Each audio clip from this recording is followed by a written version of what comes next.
बाहर से आया था आज। गर्मी बड़ी हुई है भाई। गर्मी अभी बढ़ चुकी है। आप सोचोगे कौन सी गर्मी की बात कर रहा हूँ। वैसे गर्मी जो बढ़ी हुई है वो राजनीतिक गर्मी बढ़ी हुई है, क्योंकि चुनाव का दौर चल रहा है, लोकसभा का। और हमारे जो पूर्व सैनिक हैं, आप लोग वो भी देखते होंगे, फोटो वीडियो आप लोगों के पास में खूब पूछ रहे हैं। अलग अलग पार्टियों में झंडे डंडे उठाए घूम रहे हैं, कहीं मीटिंगें कर रहे हैं, कहीं अपने नेता की खिड़की खोल रहे हैं। बहुत सारे वीडियो। और व्हाट्सएप यूनिवर्सिटी पे तो अब रात में भी नहीं सो रहे हमारे जो पूर्व सैनिक भाई हैं, वो रात को भी नहीं सो रहे। वहाँ पे वो अलग अलग पार्टियों के मैसेजों को कॉपी करके लाते हैं और वहाँ पेस्ट कर देते हैं। मैं अपनी मेन बात पे आऊँ जिस पे मैं आया था, क्योंकि बहुत बड़ी चीज़ है कि अब जो 2024 का जो चुनाव होना है उसमें बहुत सारे, आप लोगों तक खबर पूछी होगी, बहुत सारे जो पूर्व अफसर हैं, जैसे कि पूर्व एयरफोर्स के जनरल साहब हैं या पूर्व जेसीयू हैं, जवान हैं, वो चुनाव में कूद चुके हैं। और सबसे बड़ी बात यह है कि वो एक मुद्दे को बहुत ही अच्छी तरह उठा रहे हैं। वो मुद्दा है कि जवानों को हक दिलाएंगे, प्रधानमंत्री अपना बनाएंगे और संसद में बैठने के बाद में हमारी सारी मांगे पूरी हो जाएंगी। और जो ये उम्मीदवार उतरे हुए हैं राजनीति में, अगर आप इनके पुराने बैकग्राउंड में जाएंगे तो ऐसा नहीं है कि ये पहली बार चुनाव लड़ रहे। नहीं, ये पहले भी चुनाव लड़े हैं, इन्होंने खूब लड़ा है। पूर्व सैनिक हैं, तब इनको इनकी मांगों के बारे में नहीं पता था। और मैं ज्यादा नहीं टिप्पणी करूंगा। बहुत सारे तो इस राजनीति के बहुत बड़े कलाकार हैं, महारथी हैं, जो हर एक इलेक्शन में, चाहे वो सरपंची का हो, चाहे वो किसी नगर निगम के मेंबर का हो, या विधानसभा का हो, या लोकसभा का हो, हर जगह आप लोगों को मिलेंगे, क्योंकि वो उनकी रोजी रोटी है। जिस तरह से हमारी कोई रोजी रोटी हो, हम किसी में पेंशन आने के बाद में कोई सर्विस करते हैं, सिक्योरिटी एजेंसियों के अंदर गार्ड की नौकरी करते हो, कंपनियों के सामने खड़े होके। अब मेरे पास में बहुत सारे फोन आते हैं कि कपिल भाई आप भी चुनाव लड़ो और हमारे को चुनाव में भागीदार बन के अपनी आवाज संसद में उठानी चाहिए। अभी यहां एक मुहावरा बिल्कुल फिट बैठता है कि नंगा नहाएगा क्या, निचोड़ेगा क्या। अब जो भाई इस तरह की बात कर रहे हैं वो सिर्फ एक व्हाट्सएप यूनिवर्सिटी को देख रहे हैं, पर उनको फिजिकली और ग्राउंड रिपोर्ट के बारे में नहीं पता, और ना ही उसके लवे दोहरे हुए हैं।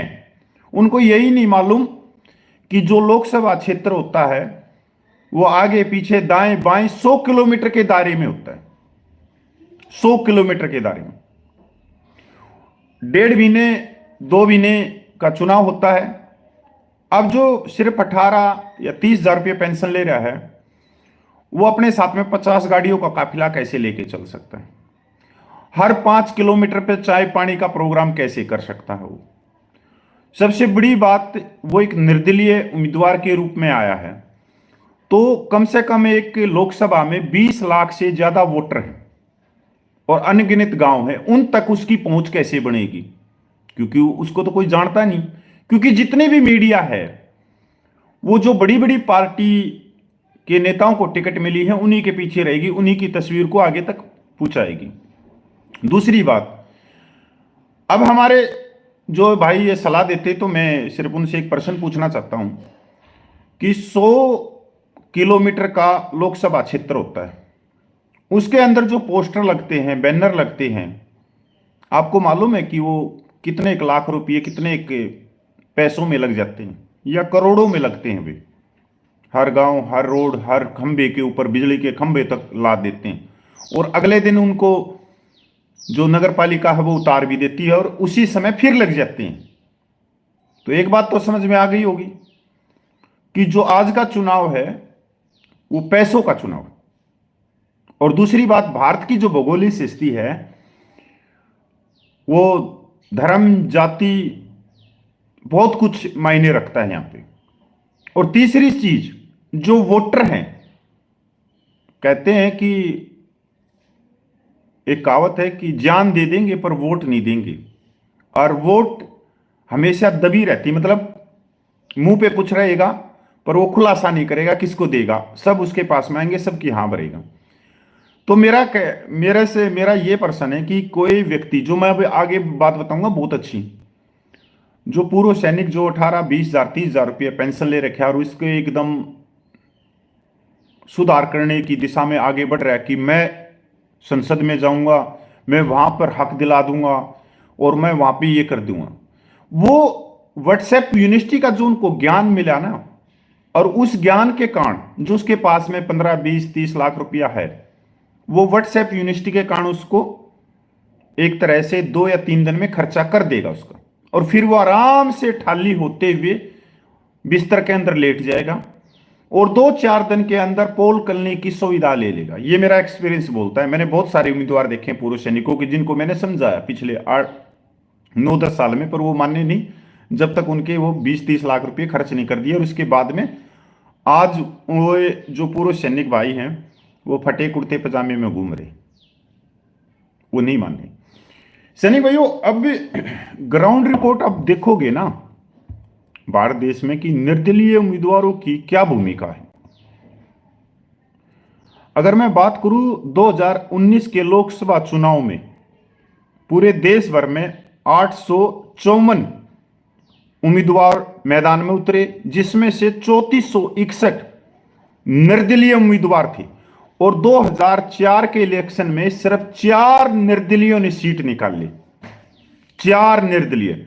और वो चारों निर्दलीय हाई प्रोफाइल, बैकग्राउंड अच्छा खासा, पैसे भी उनके पास में लबालब। 4 निर्दलीयों ने कितने फार्म भरे? 3461।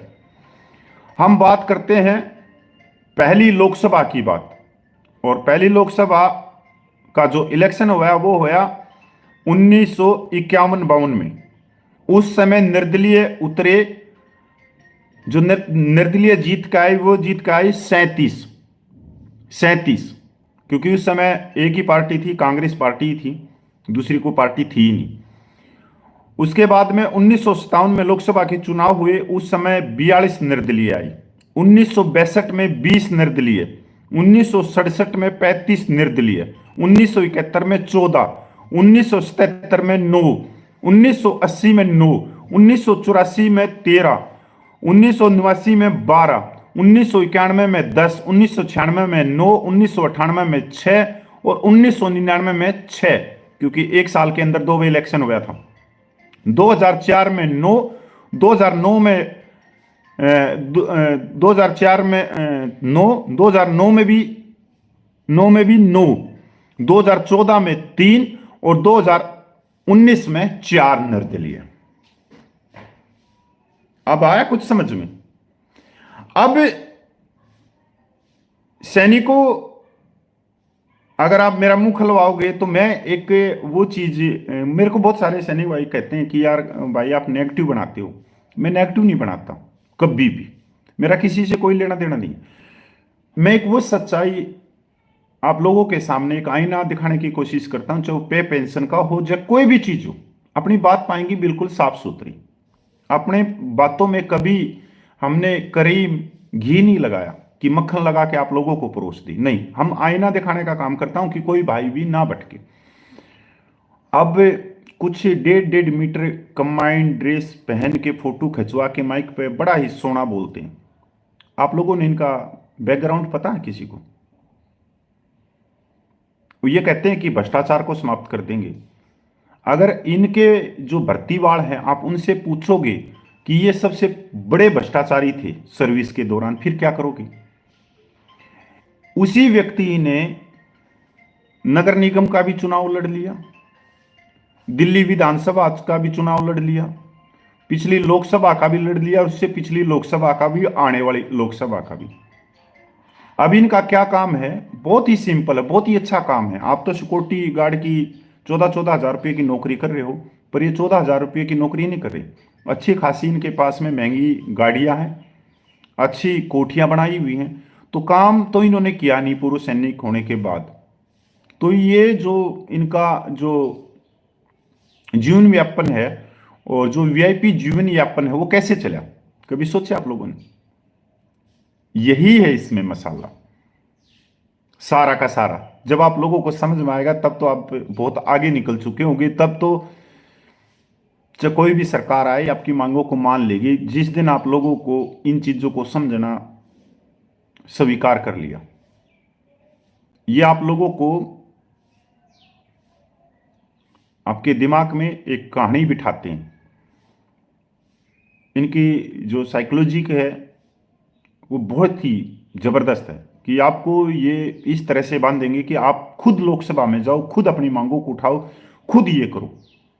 और हम सिर्फ उन बातों को ही देखते हैं जो सामने वाला हमारे को बता रहा है, पर हम ग्राउंड रिपोर्ट को कभी स्वीकार नहीं करते कि ग्राउंड 100 किलोमीटर के दायरे में और हमारे पास में जो संसाधन है वो सिर्फ 15, 20, 30 हजार रुपया पेंशन है, और वो हमारी पेंशन नहीं है, वो हमारे बच्चों की, हमारी फैमिली की। फिर हमारे को कीड़े काटने लग जाते हैं कि हमारे बैंक अकाउंट में 30 लाख रुपये हैं और 30 लाख रुपये में हम कर देंगे। एक गांव में नहीं घूम सकते आप 30,000 रुपये में, और 30 लाख रुपये आप 3 या 4, मेरे ख्याल में 2 या 3 दिन भी नहीं रोक सकते उसको। अब कुछ व्यक्तियों ने क्या करा, कुछ व्यक्ति राजनीतिक पार्टी के साथ में थी और कई साल से वो, एक मिनट भाई फोन आ रहा है लगातार।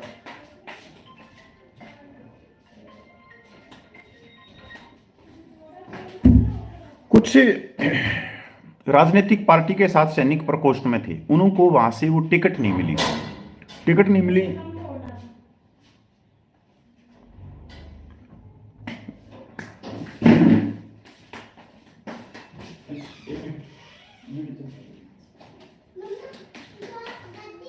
भाई कोई किसी ने बाहर खुड़का दिए, तो उनको टिकट नहीं मिली। उन्होंने क्या करा, अपनी अपनी पार्टियां बनाने लग गई। पहले जय जवान पार्टी बनाई, फिर एक फौजी ब्रिगेड बनाई, अनगिनत पार्टियां हैं। आप ये सोचते होंगे कि एक ही पार्टी है सैनिकों की, नहीं नहीं नहीं नहीं, गलत फहमी है, बहुत सारी पार्टियां। पहले ये पार्टियां जो बनाई सैनिकों को इस चक्रव्यूह में रचने के लिए, वो बनाई ऑफिसरों ने पहले। अगर आप देखोगे 2014 से पहले सारे ऑफिसरों ने बनाई थी पार्टियां अलग अलग, और उन्होंने पार्टियां बना के और कांग्रेस बीजेपी को दिखाया कि देखो हमारे जो सैनिक हैं पूरे देश में उतरेंगे और हम आपको टक्कर देंगे, या तो मेरे को अकेले को टिकट दे दो और मैं अपनी पार्टी को आप में विलय कर दूंगा। ये बहुत अलग बैठाया जाता है ये खेल इस प्रकार का होता है। अब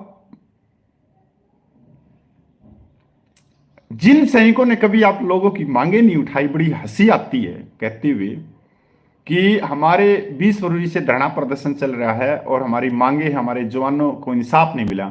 ये इनमें से कोई व्यक्ति जंतर मंतर के धरने के साथ में नहीं था। हाँ, ये पैर खींचने में हो सकते हैं, पर धरने के साथ में नहीं था। और जैसे ही इलेक्शन का रंग आया तो ये अब बड़ी बड़ी बातें कर रहे हैं। एक भाई तो पेटीएम वाला आया है, गूगल पे वाला आया है, और वो इतना बड़ा खिलाड़ी है मैच फिक्सिंग का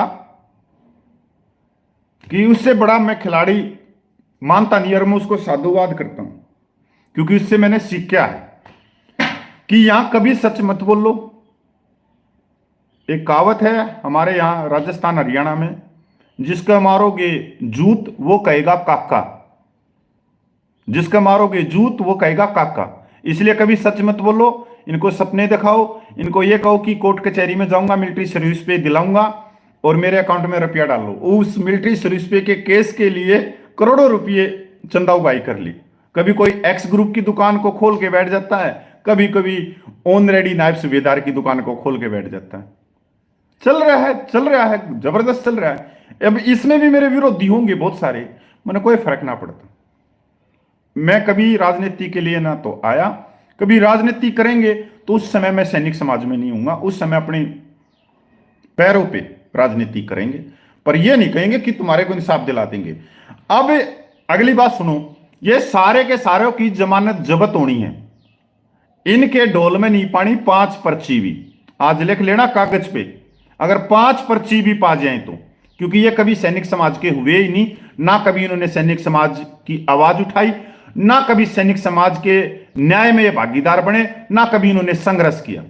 किसी ने अग्निपथ के लिए कि मैं कोर्ट से इंसाफ दिलाऊंगा, मेरे अकाउंट में करोड़ों रुपया दे दो, मेरे को मैं 50 लाख दे दो, खाते रहे मतलब वो कहते हैं ना, एक बाबा हो गए तो मंदिर के बाबा हो गए, कान टूटे हुए, बड़े बड़े पहलवान बन गए इसमें आप लोगों से पैसा इकट्ठा करके। इनके ढोल में नहीं पानी 5 पर्ची। अब जीतेगा कौन, ये भी लिख लो। एक तो बीजेपी पार्टी ने दी है टिकट साउथ से, दक्षिण भारत से एक हौलदार को, सलूट है। ये होती है, मैं हमेशा से कहता हूं कभी किसी दूसरी पार्टियों में नहीं घुसना, जो नेशनल पार्टियां उन्हीं में घुस जाओ, उन्हीं के सैनिक प्रकोष्ठों पे कब्जा कर लो अगर आगे बढ़ना है, क्योंकि उनके पास में करोड़ों अरबों रुपया है, वो आपको टिकट देगा और वही आप लोगों के टिकट का खर्चा भी देंगे, पैसा भी लगाएंगे और पूरी मीडिया भी देंगे। क्योंकि निर्दलीयों की तो मैंने बता दिया, जिस भाई जो अभी जुड़ा है पूरा वीडियो देख लेना कि निर्दलीयों की भूमिका, कितने निर्दलीय जीते हैं आजादी के बाद में, तो उन्हीं पार्टियों में बढ़ो। दूसरा भाई, कांग्रेस पार्टी ने दी है फतेहपुर सीकरी से एक नायक को, सलूट है दोनों भाइयों को, दोनों नेशनल पार्टी, और दोनों जीतेंगे, दोनों जीतेंगे। मेरे को तो जहां और जीतने भी चाहिए। जो मैं तो अपने इस चैनल के माध्यम से दोनों फतेहपुर सीकरी जो लोकसभा लगती है, मैं तो उनके भी सैनिक भाइयों को कहता हूं कि भाई आपका सैनिक भाई है, जिताओ इसको। ये मत सोचो कि आपकी थाली में घी डालेगा, घी तो डालेंगे नहीं ये, कहीं आप ये सोच रहे कि आपकी मांग पूरी हो जाएंगी, ये साउथ का। पर यह कि हमारे समाज का एक भाई ऊपर जा रहा है तो ऊपर जाने दो। ऐसे तो एक हिमाचल से सांसद सुरेश कश्यप भी बना था, सार्जेंट सुरेश कश्यप, क्या उसने कुछ किया? ऐसे एक पंजाब तरनतारण में एक विधायक बनाया है पूर्व सैनिकों ने, क्या उसने कुछ कर दिया पंजाब के सैनिकों के लिए? ना, कुछ नहीं। ऐसे कैंटोनमेंट में बैठा है दिल्ली में, क्या उसने कुछ कर दिया? ना, करेगा ये कुछ नहीं करेंगे। पर यह है कि ठीक, हमारा भाई आगे जा रहा है तो जाने दो यार। पूरा देश, अगर ये नेताओं को थोड़ी लिख रखी कि इन्हीं के बच्चे मजा लेंगे लाल बत्ती का, यही संसद की कैंटीन में 5-5 रुपये में पनीर खाएंगे, कोफ्ते खाएंगे, मलाई कोफ्ते बोलते हैं उसको, रसमलाई खाएंगे। नहीं भाई, सबको जाने दो। तो मेरा जो कहने का मतलब है कि जो नेशनल पार्टियां हैं, क्षेत्रीय दल पार्टियां हैं, इनके अंदर जाओ, आपका पैसा भी बचेगा। कहीं आप निर्दलीय की भूमिका में, अब फलाना धक्कड़, पता नहीं कौन सी पार्टी, किसकी पार्टी, क्या है क्या नहीं, जब तक आपने उसका बैकग्राउंड नहीं पता, आपके पास में 20-30-50 लाख रुपए होंगे, उसको लगा दोगे, फिर कहां से आप लड़की की शादी करोगे, कहां से आप मकान को ठीक करवाओगे? ये मेरी थोड़ी सी अंदरूनी आत्मा से बोलता हूं कि नहीं ठीक है, उसके तो चश्मे लगा दिए उन्होंने, बड़े वाले चश्मे लगा दिए। पर मैं देखता हूं कि यार उस सैनिक भाई को कोई किसी ने ज्ञान नहीं पूछा होगा कि एक्चुअल में है क्या राजनीति। तो मेरा धर्म ये बोलता है कि भाई उसके बच्चों को कोई तकलीफ ना आए, क्योंकि वह जो बेटिया है, बेटी है, वह अगर अच्छी खासी पढ़ रही है तो अच्छी खासी पढ़े, अच्छी खासी शादी हो, अच्छा सा मकान बनाए, और उसके अंदर वो पैसा पूरा का पूरा वो चश्मे चढ़ने के बाद में वो राजनीतिक में लगा देगा, तो ये ठीक चीज़ नहीं। ये एक्चुअल रिपोर्ट है। जय हिंद, वंदे मातरम। जिस भाई को अच्छा लगा हो इसको शेयर करना। नमस्कार मेरे भाई।